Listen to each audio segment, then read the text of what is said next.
आत्मिक स्थिति से धीरे धीरे फिर अव्यक्तोत्तन में गए, ब्रह्मा बाबा से मिले, बाबा ने गले लगाया। वो दृश्य बुद्धि के सामने, वो दृश्य देखे मन उसका अनुभव करे। मन को और बुद्धि को योग में बिजी रखना, ये कला जिसने सीखा उसके लिए योग बहुत ईजी है। 1 घंटा तो क्या, कितना घंटा भी बैठेगा आपको बोरिंग नहीं होगा। उसके बाद धीरे धीरे परम धाम में गए, बाबा को अनुभव कर रहे, फिर परम धाम से शक्ति लेकर के फिर अव्यक्तोत्तन में आए। फिर बाबा ने कहा तुम साधारण नहीं हो, तुम शिव शक्ति हो। ऐसा समझ करके बाबा ने एक अस्त्र शस्त्र दिया, मस्तक के ऊपर विजय का तिलक लगाया, अस्त्र शस्त्र दिया। फिर मैं देवी शिव शक्ति बन करके, फिर बाबा ने दृष्टि दी, विजय को का वरदान दिया, अपनी सर्व शक्तियां दी। बाबा को दिल में समा करके शक्तियां लेकर के, विजय का तिलक लगा करके, अस्त्र शस्त्र लेकर के मैं देवी अब आकाश मार्ग से नीचे आई। फिर धरती पर चारों तरफ वाइब्रेशन दिया, एक एक मंदिर में गया, फिर कभी काली बन करके, कभी दुर्गा बन करके। ऐसे हमें क्या करना है, अनुभव करना है। और ये सोमान सारा दिन एक सोमान को अभ्यास कर सकते हैं, क्योंकि योग अगर करना है, योग 2 प्रकार का है। एक होता है बैठ करके योग, दूसरा होता है कर्म योग। जिन्होंने बैठ करके योग लगाने की कला सीखी उसके लिए कर्म योग इच्छी, लेकिन बैठक योग लगाने के लिए बुद्धि को और मन को, योग में 2 चीजें बड़ी काम आते हैं, एक मन और दूसरी बुद्धि। तो मन क्या है और बुद्धि क्या है, और इसमें से भी मन और बुद्धि से भी बुद्धि बहुत महत्व का काम करते हैं योग में। बुद्धि बॉस है, मन उसका नौकर है। बुद्धि गाय है, मन उसका बछड़ा है। बुद्धि कैमरा है, मन टीवी है। टीवी में वही दृश्य आता है जो कैमरा देख रहा है।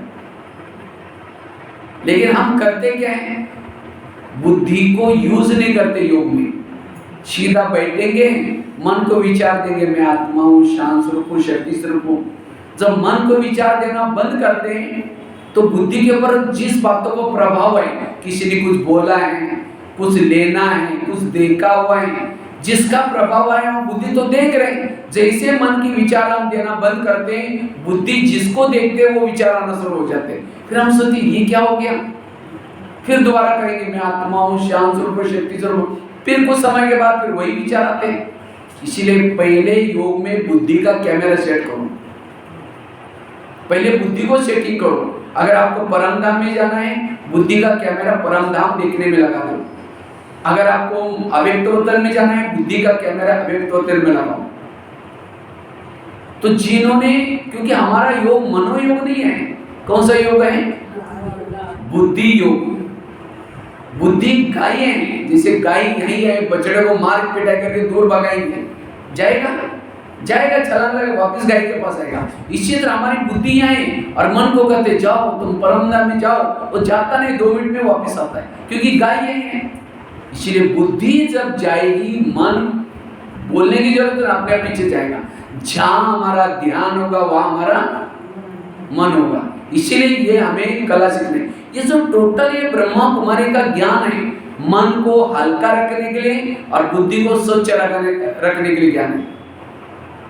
योग लगाने के लिए बुद्धि स्वच्छ चाहिए।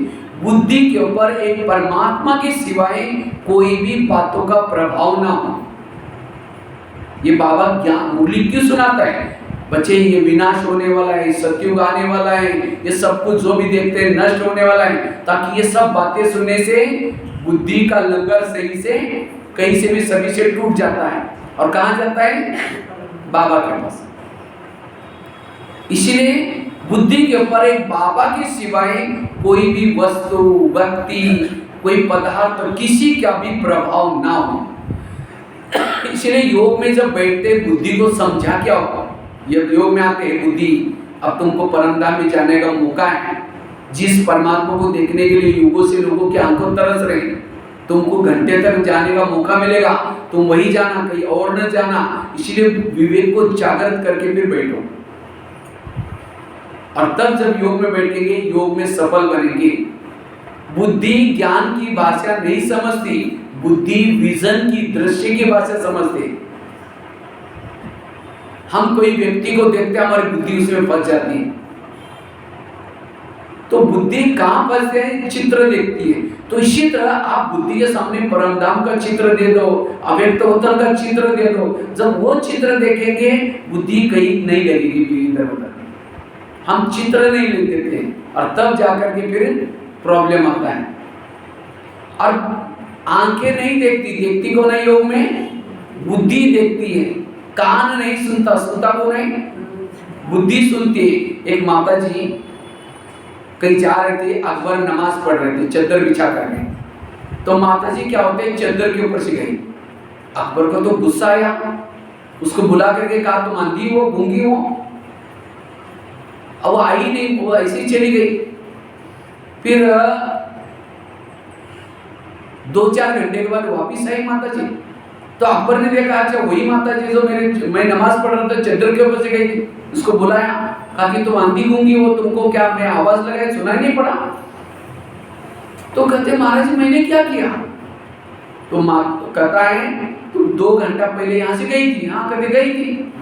कहता मैं नमाज पढ़ रहा था तो मेरे चद्दर के ऊपर से गई। कहता हाँ गई होगी, क्योंकि उसी समय मेरा ध्यान मेरे बच्चे में था। वो बच्चा 2 दिन पहले कल स्कूल में गया, वापिस आया ही नहीं। तो मुझे टेंशन था कि बच्चा कहीं एक्सीडेंट तो नहीं हुआ होगा, कहीं कुछ हुआ तो नहीं होगा, कोई लेके तो। मेरा कल से दिमाग उसमें था, मेरा ध्यान उसमें था, इसीलिए मुझे आपकी चद्दर दिखाई नहीं पड़ी। ये मेरे से गलती हो, मुझे माफ करना। लेकिन कहते मेरी बुद्धि तो मेरे बच्चे में थी, इसलिए मुझे आपकी चद्दर दिखाई नहीं पड़ी। लेकिन आप तो अल्लाह को याद कर रहे थे, आपका ध्यान तो अल्लाह में था, तो आपने मुझे कैसे देखा? इसका मतलब आप अल्लाह को नहीं देख रहे थे, मुझे देख रहे थे। तब उसको लगता है कितनी बड़ी बात कह के जा रहे हैं। इसी तरह योग में बैठे हैं, अगर मुझे कुछ ढोल का आवाज सुनाई पड़ रहे हैं, बच्चे चिल्ला रहे हैं उसका आवाज, इसका मतलब मेरा ध्यान वहां नहीं है। भक्ति मार्ग में ये क्या, माला करे राम राम राम, देखना भाई बिल्ली दूध ना पिला राम राम राम। अगर आपको कोई बातें याद आ रही, कुछ आवाज सुनाई पड़ रहा है, आपका ध्यान नहीं गया। ध्यान कहाँ है? यही है। जब ध्यान ही है तो मन का है, मन भी है। जब ध्यान या मन है तो ऊपर कौन गया? कोई नहीं गया। वो योग नहीं है। इसीलिए योग में ध्यान को परमात्मा में लगा दो, और जिसका ध्यान परमात्मा में लगता है वो योग में लगन में मगन हो जाता है। इसीलिए ध्यान बाबा में जाना बहुत जरूरी है। और जितना ध्यान एकाग्र होकर के बाबा में जाएगा उतना शक्ति मिलेगी, पावर मिलेगी, बल मिलेगा। तो बुद्धि योग में बुद्धि का बहुत बड़ा रोल है। तो बुद्धि क्या चीज है? एक मैं आपको छोटा सा एग्जांपल देता हूं। समझो मैंने इसी समय बोला माउंट आबू में, इस समय ओम शांति भवन के सामने आप खड़े हैं। ओम शांति भवन, 2 साइड पर 2 गुंबज है, योगी बैठे हैं, बीच में घड़ी है, और बीच का गेट से आप ऊपर जा रहे हैं ओम शांति भवन के अंदर। सीढ़ियां चढ़ करके अंदर जा रहे हैं। जैसे अंदर गए, एक स्वर्ग का मॉडल बना हुआ है, उसको आप देख रहे हैं। वहां से ओम शांति भवन के अंदर प्रवेश किया। जैसे अंदर प्रवेश किया, एक सर्व आत्माओं का पिता का चित्र है, बाजू में स्वर्ग का चित्र है, ओम शांति, और लास्ट में एक स्वर्ग सृष्टि चक्र बना हुआ है घड़ी की तरह। ओम शांति भवन को देख करके आप नीचे उतरे, स्टेप से नीचे आए, पांडव भवन में गए। पांडव भवन में जाते ही कृष्ण का बोले वाला चित्र है, वहां से आप शांति स्तंभ के पास गए। शांति स्तंभ मार्बल का बना हुआ है, लिखा हुआ है पवित्र स्तंभ, ज्ञान स्तंभ, शक्ति स्तंभ। वहां बहुत साइलेंस का वायुमंडल है। आप एक चक्कर लगा करके धीरे धीरे झोपड़ी की तरफ जा रहे हैं। झोपड़ी की तरफ जाते एक झूला रखा हुआ है बाजू में, जहाँ ब्रह्मा बाबा बैठे थे। फिर झोपड़ी में गए, जैसे गए, एक बाबा का खत लिखता हुआ एक फोटो है, एक गदीला भी रखा है जिसके ऊपर बाबा पत्र बच्चों को लिखते थे। वहां 2 मिनट आप ठहर करके वाइब्रेशन लिया। वहां से आप बाबा के रूम में गए, जहां ब्रह्मा बाबा निवास करते थे। एक खटिया भी पड़ी है, नीला सा ट्रांसलाइट है जहां भोग लगता है, जहां बाबा खुद रहते थे। वहां 2 मिनट वाइब्रेशन लिया। वहां से आप पीस पार्क में गए। पीस पार्क में जहां ओम का बना हुआ सीमेंट का, वहां से गुरु शिखर की तरफ देख रहे हैं, वहां से नीचे ज्ञान सरोवर में आए, ज्ञान सरोवर की किचन कॉम्प्लेक्स के सामने खड़े हैं। वहां से आप नीचे शांतिवन में आए हैं, शांतिवन में डायमंड हॉल, बहुत विशाल एक बाबा का फोटो लगा हुआ है डायमंड हॉल के स्टेज पर, जहां बाबा का अव्यक्त मिलन होता है। वहां से आप शक्ति स्तंभ पर गए, शक्ति स्तंभ जानकी दादी का, वहां से प्रकाश स्तंभ पर आए हैं, वहां से तपस्या धाम गार्डन में गए, तपस्या धाम गार्डन से थोड़ा पीछे मुड़कर देखा, एक पहाड़ी पर ओम शांति लिखा हुआ है। ये सब दिखाई पड़ रहा था। देखो आप मुझे देख रहे थे, यहाँ आंखें तो यहाँ देख रहे हैं, लेकिन वो कौन देखा सारा? बुद्धि। इसको कहते बुद्धि। अभी आपका पूरा योग कहाँ लगा था? मधुर में। इसी तरह यहाँ बैठे भी आप जैसे ऊपर जा रहे, अव्यक्त उतन में ब्रह्मा बाबा खड़ा हो गया, उसके बाद बाबा ने आपको गले लगाया, उसके बाद बाबा ने ये देखना, ये भी आपका योग बाबा से लग गया। वो दिखना चाहिए, तब दिखते ही आपका अनुभव होगा। समझो कोई माता जी, उसका बच्चा मुंबई में, उस बच्चे का फोटो लगा हुआ है, त्योहार का दिन है, होली का दिन है, घर में अच्छे अच्छे पकवान बनाए, लेकिन फोटो को देखते ही याद आएगा बच्चे ने आज कुछ खाया होगा या नहीं खाया होगा, और त्योहार का दिन है। जैसे वो फोटो को देखते हैं, फोटो को आंखें देख रहे, लेकिन ध्यान कहाँ गया? मुंबई की तरफ गया। ये आपका योग कहाँ लगा? बच्चे की तरफ लगा। इसी तरह बाबा का चित्र देखते हुए भी ध्यान कहाँ जाए? परम धाम में, अव्यक्त उतन में। तब आपको उस फोटो से भी ताकत मिलेगी, बल मिलेगी। ध्यान वहां जाना इंपॉर्टेंट है। तो ये है बुद्धि, इसीलिए बुद्धि का प्रयोग करना जरूरी है। और जिसका बैठ करके 1-2 घंटा योग हो जाता है, उसका कर्मों में ऑटोमेटिकली लग जाता है। बैठ करके एक तो अमृत वेला का योग अच्छा चाहिए। अमृत वेला 1 घंटा में बैठ करके अच्छा योग लगाना है। और कैसे करना है उसी दिन भी बताया। तो अमृत वेला कौन कौन करता है? हाथ खड़ा करो। सभी करते हैं, लेकिन अमृत वेला का चुपचाप कोई वीडियो बनाया जाएगा और वही 10 बजे आपको दिखाई जाएगा कि मेरा है, दीवार के सारे बैठे, मुंह खुला, आंखें बंद है। 2 बार मच्छर अंदर भी गया और बाहर गया है, पता भी नहीं। अगर ऐसा योग करेंगे वो ताकत कहां से मिलेगी? इसलिए केवल उठ करके बैठना नहीं, लेकिन अटेंशन से बैठना। जिसे उसी दिन बताया ना, कोई मेहमान घर में आया, आपने बुलाया उसको, वो बहुत बड़ा व्यक्ति है, लेकिन आपका स्नेह प्यार है इसलिए आया, 100 काम छोड़ के आया। वो आने से पहले दरवाजे खिड़की अंदर से लगा करके सो जाओ, वो बेल बजा रहे, घंटी बजा रहे, दरवाजा नहीं खोलो। अब उसको कैसा लगेगा? फिर तो कैसे ही इन्होंने मुझे बुलाया, दरवाजा बंद किया। फिर वो चला जाएगा अपने काम करने के लिए। फिर फोन करो, क्या बात आप आई नहीं? वो कहेगा मैं आया था, बेल बजाई थी, घंटी बजाई थी, आपने दरवाजा नहीं खोला। नहीं प्लीज आओ, जरूरी काम है। फिर आया, फिर दरवाजा बंद किया। तीसरी बार फिर फोन करो, कहेंगे कभी नहीं आऊंगा। मैं जब भी आता हूँ दरवाजे बंद करते हैं। अब कहीं बाहर भी नहीं गए थे, अंदर ही थे, क्योंकि अंदर से खिड़की दरवाजा बंद था। इसी तरह अमृत वेला उठेंगे, बाबा को निमंत्रण देंगे, मीठे बाबा, प्यारे बाबा, पाजामा आपसे बातें करनी, बातें करनी, बातें। बाबा को तो बुलाया, दरवाजे खिड़की, तेरे द्वार खड़ा भगवान, भगत भरले जोड़ी भगत ओम शांति हो गया। इसलिए आंखें खोल करके बैठो, और केवल खोल के नहीं बैठो। समझो कोई मेहमान घर में बैठा, उसके चेहरे की तरफ देखते रहो, वो कहेंगे फोन क्यों किया था? इसी तरह कई भाई बहन क्या करते हैं, बाबा को फोटो में देखते हुए झुकते रहेंगे, कुछ बात ही नहीं कर रहे। वो योग नहीं, इतनी लगन नहीं आएगी। इसीलिए केवल फोटो को देख करके झूमना, फिर घड़ी में देखेंगे और कितना मिनट देखना है। अब कोई मेहमान घर में बैठा है, उसको देखते देखते और देखो घड़ी में, उसको लगेगा लगता है इनको कब उठ के जाएगा ये। इसीलिए योग में बाबा से बातें करो, केवल बैठो नहीं, लगन में मगन हो जाओ, और तब योग में हमें ताकत मिलेगी, बल मिलेगा। कई तो क्या करते हैं, मैं आत्मा हूँ, शांत स्वरूप हूँ, शक्ति स्वरूप हूँ, अब जा रहे चांद सूरज तारे मिल के परमा से झुटका लगा देंगे, तारा नीचे से पार नीचे कहाँ गिर जाएंगे। इसीलिए अटेंशन से जाना है। एक कुमार ने मुझे क्वेश्चन पूछा, कहते भाई साहब मैं अमृत वाला उठता ही नहीं।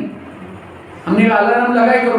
कहता अलार्म लगाता हूँ लेकिन अलार्म सुनाई नहीं पड़ता। हमने कहा क्यों? कहता मैं सोने के लिए परमधाम में जाता हूँ, अलार्म तो बेड पर धरती पर बजता है, इतना लंबा डिस्टेंस है इसलिए सुनाई नहीं पड़ता। हमने कहा परमधाम में नहीं जाते, धाम तो बहुत है, निद्रा लोग, स्वप्न लोग, कई लोग हैं।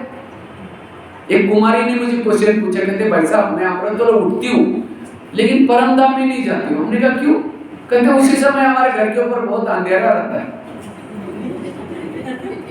हमने कहा अंधेरे में कोई पकड़ लेगा इसको? बुद्धि की बात है, आत्मा तो शरीर में रहती है। तो देखो कैसे कैसे क्वेश्चन करते हैं। इसलिए अब किसी के चेहरे पर श्रृंगार हो रहे हैं, मेकअप, अब जिसके चेहरे पर श्रृंगार हो रहा है, झुटका लगा यहाँ का मेकअप यहाँ पहुंच जाएगा फिर। जिससे मम्मी जब बच्चे को श्रृंगार करते हैं, मम्मी जब हिलता है तो बच्चे को थप्पड़ मारते हैं, शांत नहीं रह सकता।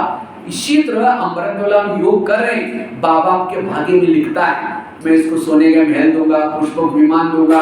इसीलिए कहते हैं ना भगवान जब भाग्य में लिख रहे थे सो रहे थे क्या है? इसलिए जो भाग्य लिख रहे हैं उसको गुणगान करो, शुक्रिया बाबा, सारी दुनिया के लोग सोए और आपने उठा करके मेरे को क्या क्या दे रहे, शुक्रिया बाबा। ऐसा ना बोलो, नहीं तो हम क्या करें, ऐसा ऐसा कर रहे। कई बच्चे नींद आती है, क्यों आती है?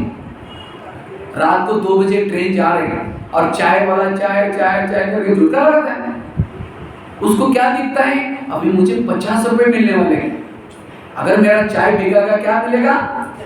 उसको 50 रुपए दिखते हैं, नींद पिट जाते हैं। और आपको एक दिन के अमृत वेला में कितने जन्मों की प्राप्ति होने वाली है, जब वो दिखाई पड़े तो नींद पिट जाएगी।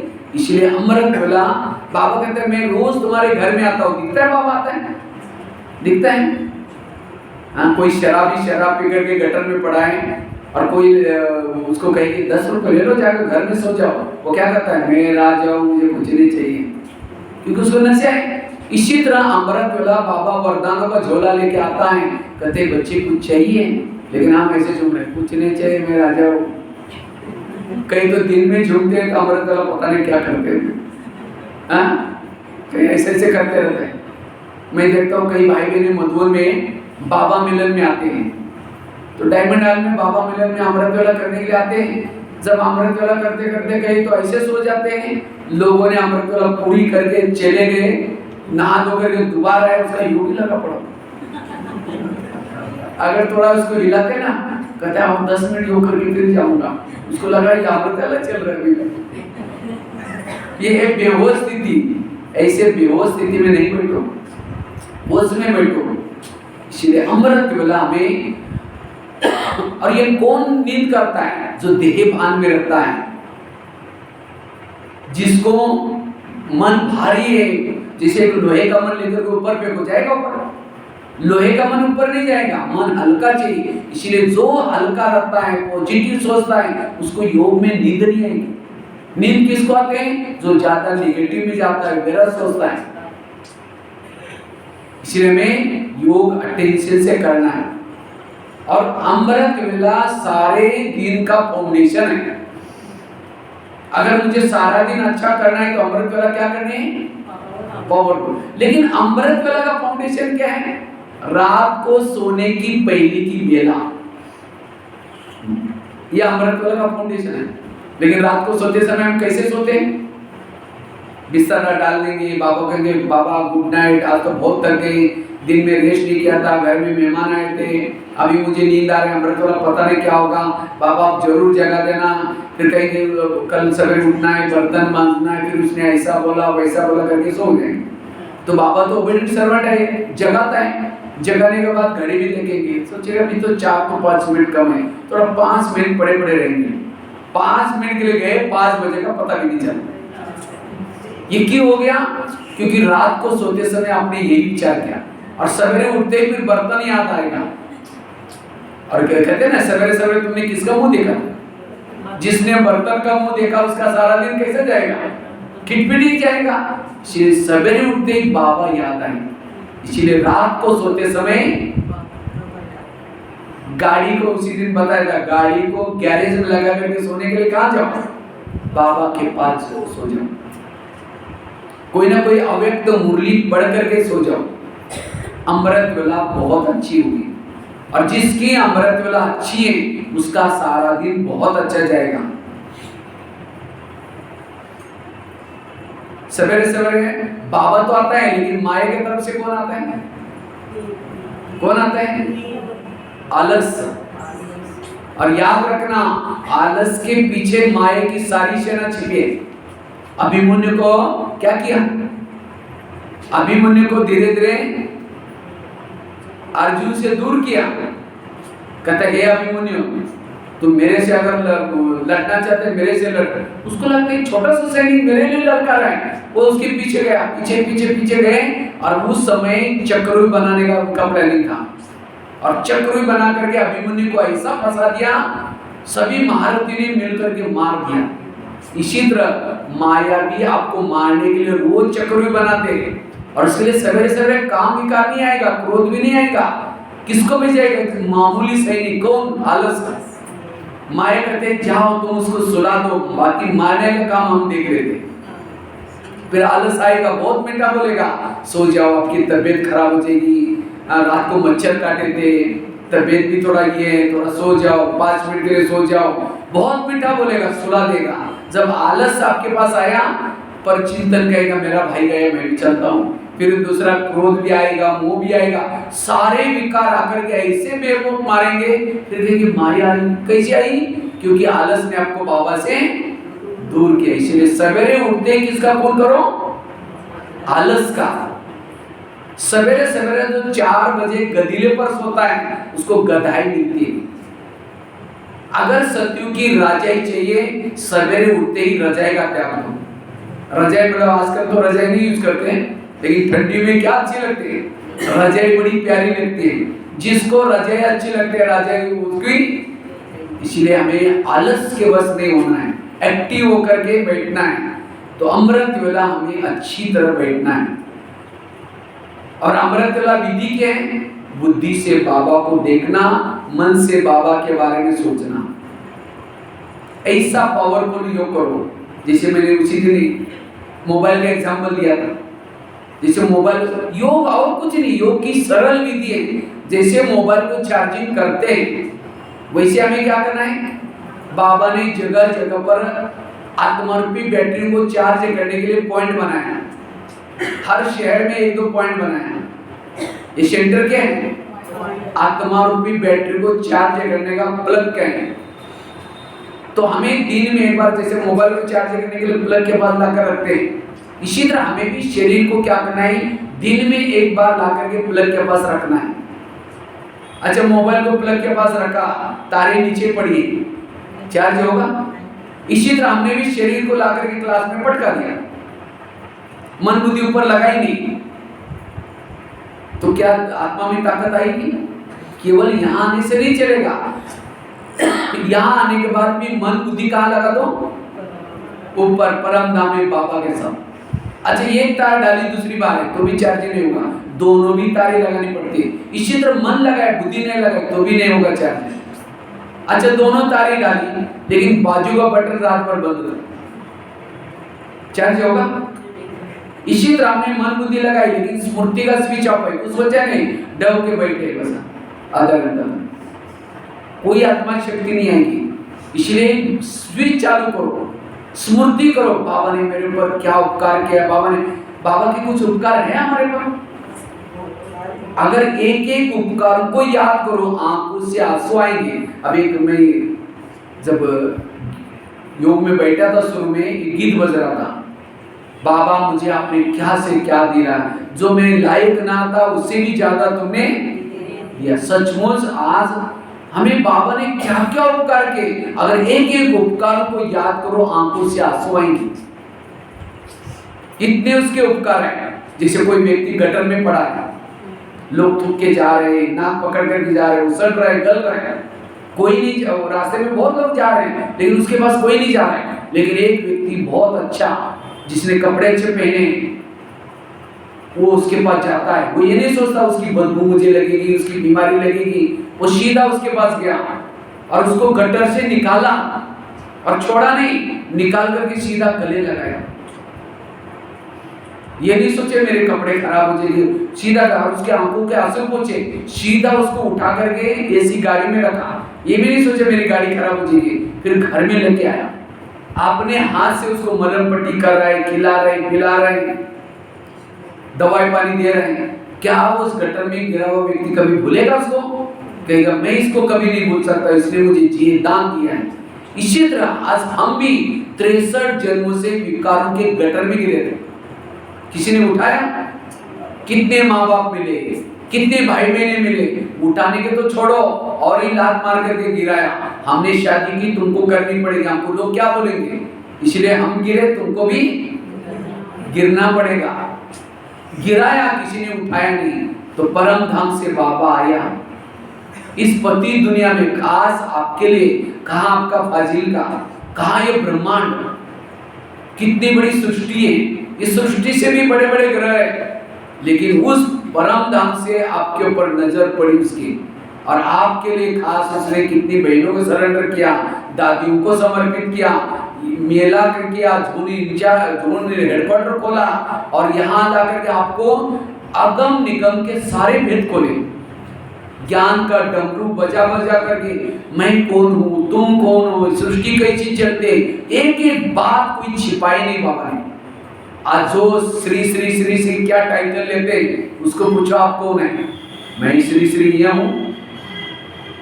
परमात्मा कौन है? तो सर्वव्यापी है, मैं ही भगवान हूँ, कभी पता नहीं। लेकिन आज की भोली भोली माताओं को आप कौन है? आत्मा है। अब कहाँ से? परमधाम से। शिव बाबा का है परमधाम में, हर ज्ञान की बात स्पष्ट बताते, कितना बड़ा उसका उपकार है। इसलिए बाबा के उपकार को याद करो, प्राप्तियों को याद करो, कितनी बड़ी प्राप्ति है। अगर कोई एक आधा बच्चों को आईआईटी में एडमिशन मिलता है, मम्मी पापा क्या करते हैं? लड्डू पेड़ा बांटना शुरू करते हैं। क्यों? हमारे बच्चों को एडमिशन कहाँ मिला है? आईआईटी में। नौकरी नहीं लगी, केवल एडमिशन मिला है, तो लड्डू पेड़ा बांटा। लेकिन आपको एडमिशन कहाँ मिला है? कहाँ मिला है? प्रिंस प्रिंसेस के कॉलेज में। और यहाँ तो नौकरी की तो बात ही नहीं, जो यहाँ आया वो सत्युग में जरूर गया, क्योंकि इस यूनिवर्सिटी किसके है? बाबा की है। प्रिंसिपल कौन है? बाबा ही है। पढ़ाने वाला कौन है? बाबा ही है। जिसका बाप भी प्रिंसिपल है, फेल होने की कोई बात ही नहीं है, फेल कोई होगा ही नहीं, सबको पास करने वाला है। इसलिए आज हमें कितनी खुशी होनी चाहिए, ऐसी यूनिवर्सिटी में हमें, अगर इसका कोई लौकिक किसी का होता ना, एक दिन भी आप यहाँ की फी नहीं दे सकते थे, यहाँ आ ही नहीं सकते थे, लेकिन बाबा का इसलिए सब कुछ फ्री में मिल रहा है। और मुझे लगता है दुनिया में एक ही यूनिवर्सिटी है जो प्रिंस प्रिंसेस बनाया जाता है, और वो भी एक दो जन्म के लिए नहीं, 21 जन्मों के लिए। और जो यहाँ आएंगे, जो इस विद्यालय में पढ़ेंगे, उनका नाम जब तक सूरज चांद रहेगा, नाम उनका अमर रहेगा, युगों युगों तक अमर रहेगा उनका नाम। जो यहाँ इस विद्यालय में पढ़ने वालों का नाम शास्त्रों में, ग्रंथों में लोग पवित्र रह करके, नहा धो करके उसका नाम पढ़ेंगे। आज किसी का पेपर में थोड़ा नाम आता है, कितना खुश हो जाता है, दूसरे दिन पेपर खड्डे में, गटर में गिर गया, लेकिन आपका नाम शास्त्रों में, ग्रंथों में आता है। इसलिए बाबा कहते हैं प्राप्तियों को याद करो, उपकार को याद करो। सतयुग में भी कितने महान होंगे, परम धाम में भी बाबा के नजदीक बैठेंगे, सतयुग में भी कृष्ण के नजदीक होंगे, और द्वापर में भी डबल स्वरूप से पूजा हो जाएगी। मंदिर भले छोटा सा है, लेकिन मंदिर में लोग लाइन लगा करके आएंगे, और कितनी भावना, आप सबके आंखों के आंसू पोंछने वाले बनेंगे, सबकी इच्छाएं पूर्ण करने वाले बनेंगे। तो ऐसे हमें किसने बनाया? बाबा की कमाल है, कितने उपकार है। जब योग में बैठ करके बाबा मुझे क्या बना रहा है, क्या क्या दे रहा है, उसको याद करो, आंखों से आंसू आएंगे। इसीलिए बाबा कहते हैं उपकार को याद, स्विच चालू करो। अच्छा स्विच चालू किया, तारे डाली, लेकिन तार को प्लग में डाल रहे, निकाल रहे, डाल रहे, निकाल रहे, तो चार्जिंग होगा। इसी तरह कई भाई बहन क्या करते हैं, जब योग में बैठेंगे, कभी मन बुद्धि बाबा में लगाए, कभी निकाल दी। कैसे निकालते? उसी दिन भी बताया था, कोई माता योग लगाने के लिए आ रहे, आते थे रास्ते में देखा कि बहुत अच्छे सब्जी वाला जा रहे हैं, फिर सोचे कि आज शाम को इसकी सब्जी बनाने गए, पहले सोचे कि योग करके जाते से लेके जाएंगे, यहाँ करके बैठे लाल लाइट चल रहा है, गीत बज रहा है, शुरू करके मैं आत्मा हूँ शांत हूँ, फिर सोचे झोला थैला तो लाए नहीं, बैंगन कैसे लेके जाए, तार प्लग से निकल गए, फिर कहे ठीक है मैं आत्मा हूँ शांत हूँ, फिर सोचे उसके पास वो प्लास्टिक का थैला तो हो गई, उसमें लेके जाएंगे, फिर कहे मैं आत्मा हूँ शांत हूँ, फिर सोचे कि गैस के ऊपर जो दूध रखा था यहाँ आने के चक्कर में उसको बंद किया या हल्का चल रहा है, फिर कहेंगे कोई पूछा देगा मैं आत्मा हूँ शांत स्वरूप हूँ शक्ति स्वरूप हूँ, फिर कहेंगे यार घर में तो मेहमान आने वाला था, मैंने सोचा था उसके लिए छोले बनाओ चने, लेकिन रात को भी भिगो ही नहीं, चलो छोड़ो कुछ और बना देंगे, मैं आत्मा हूँ शांत स्वरूप हूँ शक्ति स्वरूप, लाल लाइट की सफेद लाइट होगी, योग का टाइम तार डाल रहे निकाल रहे डाल रहे निकाल रहे, और सामने वाला बैठने वाला क्या सोचता है वहां इन्होंने आधा घंटा योग किया, लेकिन इनका योग कहाँ था, बैंगन योग या छोले वाला योग चल रहा है, बाबा वाला योग नहीं है। अगर ऐसा योग करेंगे आत्मा में बल कैसा बढ़ेगा, कैसा अतीन्द्रिय सुख मिलेगा, आत्मिक स्थिति कैसी बनेगी। इसलिए योग करते समय ध्यान में भी बैठने के बाद चेक करो कि मेरा ध्यान कहाँ है, इसी अटेंशन से योग करना है। और जितना योग एक तो होता है बैठकर योग, आपका 2-3 घंटा रोज चाहिए। आप कहेंगे कैसा टाइम निकलेगा, एक तो अमृत वाला 1 घंटा, दूसरा क्लास के पहले आधा घंटा, वो तो अभी शुरू कर रहे हैं आप लोग धीरे धीरे, मुरली सुनने से पहले, क्योंकि लकड़ियां जल रही, गीली लकड़ी वो भी जलना शुरू हो जाते हैं। अब सबका योग लगा हुआ है संगठन में, आप आकर के बैठो आपका भी योग लग जाएगा। इसलिए संगठन का योग केवल क्लास के पहले मिलता है, वो आधा घंटा करना है। कितना घंटा हुआ, 1.5 घंटा। रात को सोने से पहले 15-20 मिनट योग करके सोना है। कोई भरोसा नहीं कि कल हम जिंदे होंगे नहीं होंगे, इसलिए मरते मरते कम से कम भगवान के याद में तो मरे, ताकि कुछ सदगति हो जाए। और विनाश जो होता है रात के समय होता है, जितने भी भूकंप हो गए, ज्वालामुखी हुई, एक्सीडेंट हो गए, मोस्टली 2 से 4-5 के बीच में होता है। इसीलिए रात को सोते समय बाबा के याद में सो जाओ। अगर कुछ होने वाला है बाबा पहले टचिंग करेगा, ये आदत डालो पक्की। रात को सोते समय बाबा के याद में चार्ट बता करके फिर सो जाओ।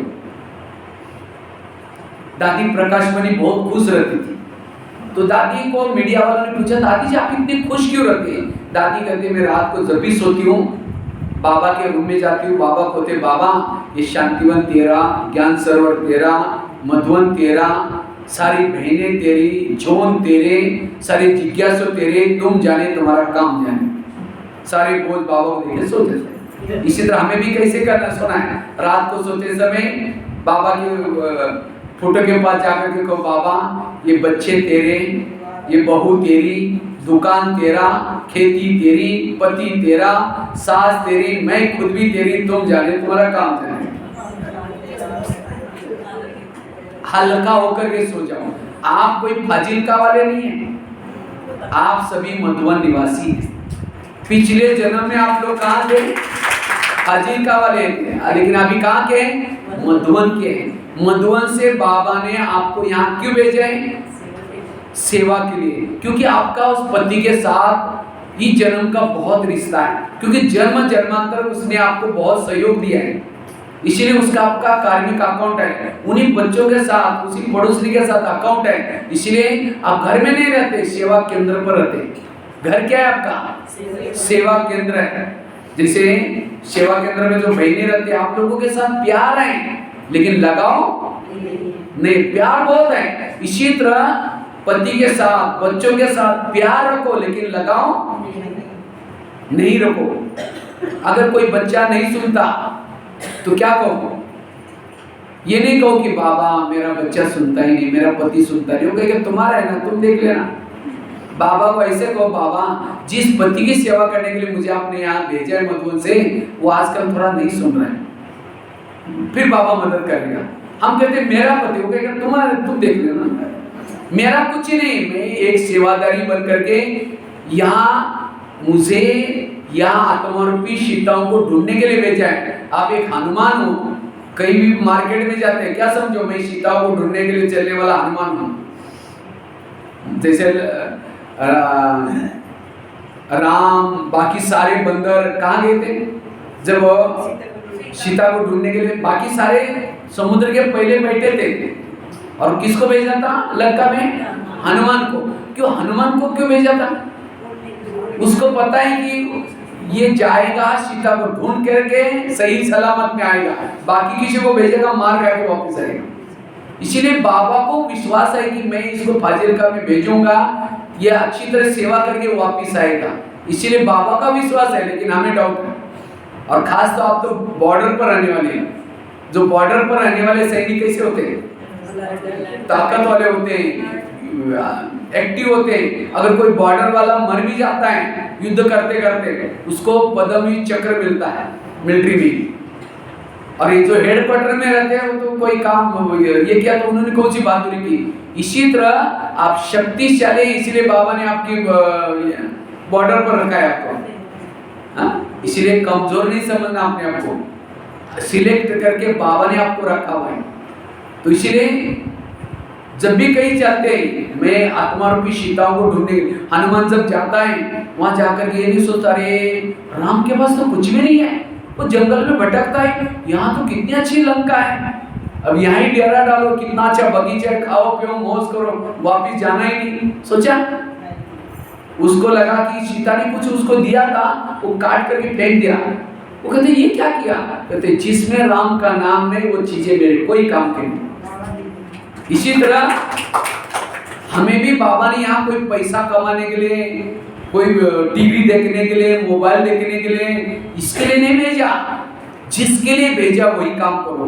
जो चीजें बाबा से दूर करते उन चीजों को लात मारो, उससे हमें लेना देना नहीं। इसलिए इस स्वरूप में तब कर्मयोगी स्थिति रही। तब कर्मयोग, कहीं भी खेती में जाते हैं, बाबा चलो आपकी खेती में सेवा करने के लिए जा रहे हैं, नौकरी भी कर रहे हैं, ये समझो कि बाबा ने मुझे आत्माओं को जिंदे देने के लिए भेजा है। इस तरह से चलते फिरते योग युक्त रहना है। और जिसका कर्म में योग होता है उसका बैठक योग अच्छा लगेगा। फिर उसके बाद ट्रैफिक कंट्रोल, साथ में नुमा शाम का योग 6:30 से 7:30, तो कितना घंटा हो जाएगा?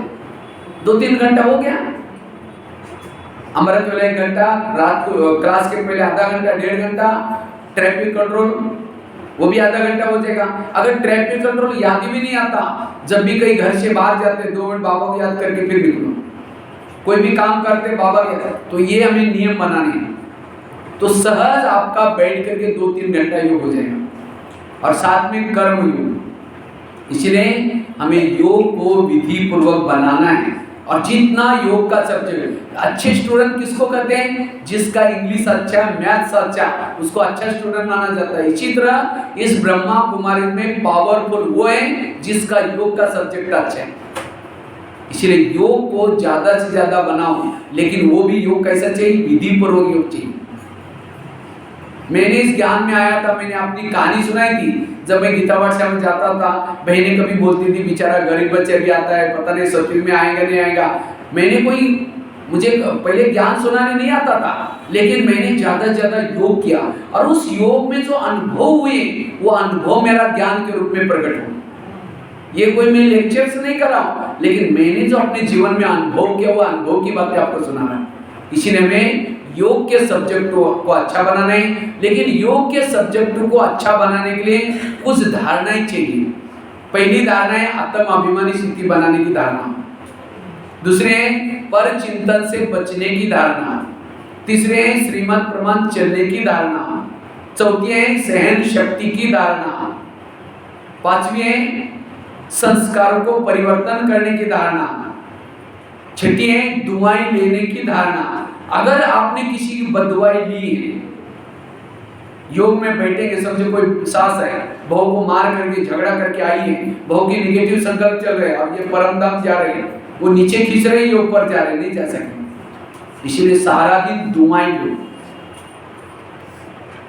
और सातवीं धारणा है, अगर हमें योग युक्त बनना है, योग की विधि पूर्वक करने की धारणा। अगर ये 7 धारणा है तब आपका योग अच्छा लगेगा। और खास तो योग के लिए संकल्प समर्थ चाहिए, पॉजिटिव चाहिए, व्यर्थों से बचने की जरूरत है। तो इसी तरह योग के चार्ट को अच्छा बनाना है, योग युक्त बनना है। बाकी तो बहुत सारी बातें इसकी, तो स्पष्ट हो गया योग का। तो योग कैसे लगाने, मन कैसे लगाने, बुद्धि कैसे लगाने। मोबाइल का एग्जाम्पल दिया तो अमृत वेला पावरफुल करना है, अमृत वेला नींद नहीं करनी है, अलर्ट होकर के बैठना है। अगर अमृत वेला योग करते करते सो जाएंगे तो धृतराष्ट्र बनना पड़ेगा। हाँ, धृतराष्ट्र ये यादगार बना हुआ है। जब धरती ने उसको पुकारा, वो ऋषि जो एक मछुआरी थी ना, क्या नाम उसका, तो उसने क्या किया, मछुआरी थी, उसने वो बुलाया और उसका जो ये था, उसको एक वरदान था कि वो दृष्टि देता था बच्चे पैदा करने के लिए, क्योंकि सारा वंशज खत्म हुआ। तो जब वो आया उसने क्या किया भाई, एक को दृष्टि दिया। जब दृष्टि दी वो घबरा गई, उसकी दृष्टि सहन नहीं की, आंखें बंद कर दी। उसने कहा माता बच्चे तो पैदा होगा लेकिन अंधा होगा। फिर कहा कि नहीं, और एक चांस दो। फिर दूसरा चांस दिया, दूसरी को भेज दिया। उसने क्या किया, उसको पहले बता था कि तुम घबराना नहीं है। वो क्या किया, घबराए, आंखें तो बंद नहीं की लेकिन डर गई। कहा कि बच्चा तो पैदा होगा लेकिन कमजोर। नहीं कहते और एक चांस दो, पूरा भारत वंशज को संभालना है। फिर तीसरा, तो वो कहते दीदी तुम जाना, वो कहते तुम जाना, तो दोनों में नहीं जाते, एक दासी को भेज देते। अब दासी को दृष्टि तो दी, उसको पहले बता था आंखें बंद नहीं करना है, उसने कुछ नहीं किया, ऐसे दृष्टि तो ली। कहा कि बच्चा तो पैदा होगा, विद्वान भी होगा लेकिन दासी पुत्र होगा। ये सारे संगम युग की यादगार है। अब ये सृष्टि विनाश होने वाली है, आगे कोई बच्चे नहीं पैदा होंगे। ऐसे समय पर धरती माँ ने परमात्मा को बुलाया तो परमात्मा में दृष्टि देता है योग के समय। उस समय आप बंद करेंगे, बच्चे तो पैदा होंगे लेकिन कैसे, अंधे, मतलब आंखों की अंधी की बात नहीं, पता है कि गलत है, पता है कि नहीं करना है तो भी कर लेता है, वो है अंधा। मना उसके पास ज्ञान है लेकिन योग की पावर नहीं, इसलिए कंट्रोल नहीं कर रहा है, वो है अंधा। और कमजोर अर्थात उसको डर भय है, वो कमजोर है। और ये दासी पुत्र कौन, ज्ञान है, योग है लेकिन इंद्रियों के अधीन है, वो है दासी पुत्र। ये सारे यादगार शास्त्रों में बनते हैं। इसलिए हमें योग करते समय आंखों को बंद नहीं करना है। अगर आंखें बंद होते, बाहर लगा जाकर चक्कर लगा के आओ, हाथ मुंह बुलाए ये करो। कहीं हम लोग बच्चे जब पढ़ते थे ना, जब नींद आते थे हम क्या करते थे, बालों को बांध करके एक रस्सा बांधते थे, धागा। जब झुटका लगाते थे एकदम यहाँ ये हो जाता था, नींद ही पिट जाते थे। ऐसे हम पढ़ाई करते थे और ये तो कितना बड़ा पद है। इसलिए हमें योग अटेंशन से करना है। ठीक है, ओम शांति।